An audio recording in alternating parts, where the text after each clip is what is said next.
Hi everyone, welcome to ಸಿರಿ ಸಿಹಿ vibes YouTube channel. ಇವತ್ತು ಊರಿಗೆ ಹೊರಟಿದ್ವಿ.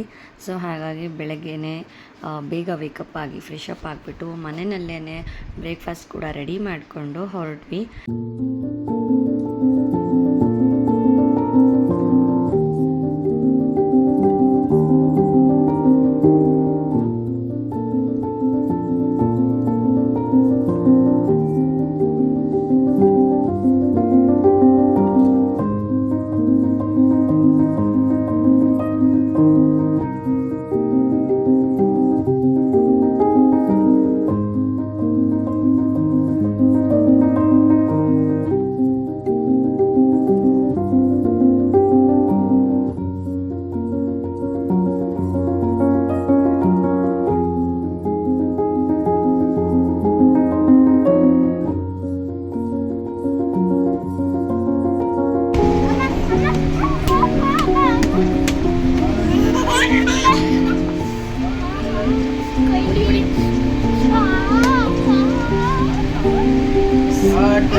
ಮಕ್ಕಳ ಜೊತೆ ಈ ಒಂದು ಟ್ರೈನ್ ಜರ್ನಿ ನಿಜಕ್ಕೂ ಸಾಕು ಅನಿಸುತ್ತೆ.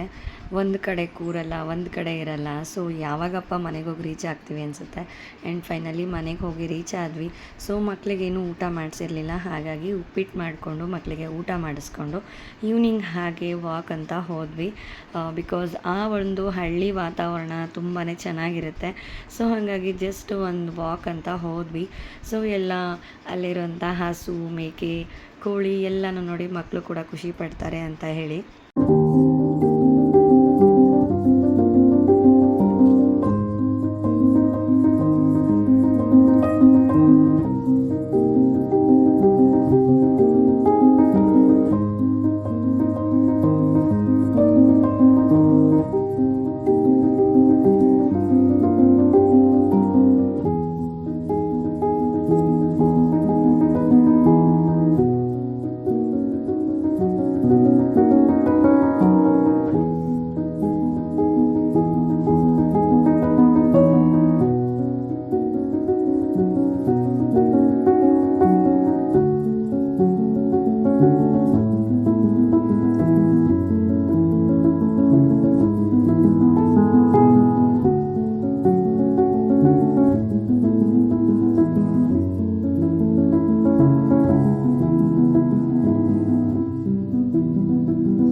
ಮದುವೆ ಇತ್ತು, ಹಾಗಾಗಿ ಬಂದಿದ್ವಿ. ಸೊ ಮದುವೆ ಅಂದಮೇಲೆ ಮೆಹಂದಿ ಇಲ್ಲದೆ ಇರುತ್ತಾ, ಹಾಗಾಗಿ ಸೀರೆಗೆ ಕೂಡ ಮೆಹಂದಿ ಹಾಕಿಬಿಟ್ಟು ರೆಡಿ ಮಾಡಿದೆ. ಆ್ಯಂಡ್ ನಾವು ಕೂಡ ಇನ್ನೇನು ರಿಸೆಪ್ಷನ್ಗೆ ಹೊರಡಬೇಕಾಗಿತ್ತು, ಹಾಗಾಗಿ ರೆಡಿ ಆದ್ವಿ. ಆ್ಯಂಡ್ ಮನೆಯಿಂದನೇ ರೆಡಿಯಾಗಿ ಹೋಗ್ಬಿಡೋಣ, ಇನ್ನು ಮಕ್ಳು ಇಟ್ಕೊಂಡು ಸೊ ಅಲ್ಲಿ ಹೋಗಿ ರೆಡಿ ಆಗೋದಕ್ಕೆ ಕಷ್ಟ ಆಗುತ್ತೆ ಅಂದ್ಬಿಟ್ಟು ನಾನು ಮಾತ್ರ ಅಲ್ಲೇ ರೆಡಿ ಆದೆ. ಮಕ್ಕಳಿಗೆ ಹೋಗಿ ಅಲ್ಲಿ ರೆಡಿ ಮಾಡಿದ್ರೆ ಆಯಿತು ಅಂದ್ಬಿಟ್ಟು ನಾವು ಅಲ್ಲಿಂದ ಆಟೋನಲ್ಲಿ ಹೊರಟ್ವಿ.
ಹಸ್ಬೆಂಡ್ ಕಡೆ ಮದುವೆ, ನನ್ನ ಹಸ್ಬೆಂಡ್ ಕ್ಲೋಸ್ ರಿಲೇಟಿವ್ ಮದುವೆ.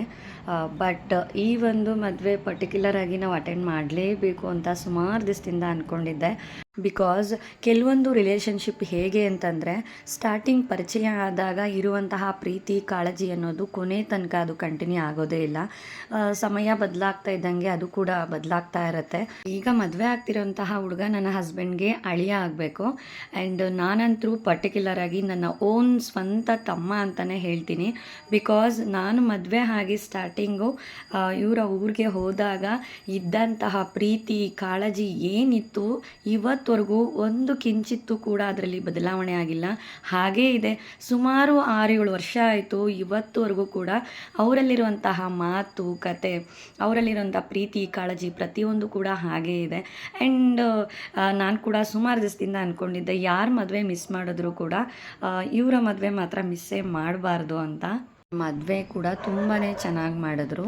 ಆ್ಯಂಡ್ ಮದುವೆನಲ್ಲಿ ಆರ್ಕೆಸ್ಟ್ರಾ ಕೂಡ ಇಟ್ಟಿದ್ರು, ಅಂದರೆ ಸಾಂಗ್ಸ್ ಹೇಳೋವಂಥದ್ದು ಆ್ಯಂಡ್ ಮ್ಯೂಸಿಕ್ಸು ಎಲ್ಲನೂ ಪ್ಲೇ ಮಾಡ್ತಾಯಿದ್ರು. ಸೊ ತುಂಬಾ ಚೆನ್ನಾಗಿತ್ತು. ಒಂಥರ ಬಂದಂತಹ ಮದುವೆಗೆ ಬಂದಂಥ ಗೆಸ್ಟು ರಿಲೇಟಿವ್ಸು ಯಾರಿಗೂ ಕೂಡ ಆ ಒಂದು ಮದುವೆ ಬೋರಿಂಗ್ ಅಂತ ಅನ್ನಿಸ್ತಿರ್ಲಿಲ್ಲ. ಆ್ಯಂಡ್ ಟೈಮ್ ಹೇಗೆ ಕಳೀತಾ ಇದ್ದೀವಿ ಅಂತಲೇ ಗೊತ್ತಾಗ್ತಾ ಇರಲಿಲ್ಲ, ಆ ಥರ ಎಂಗೇಜ್ಡ್ ಆಗಿತ್ತು.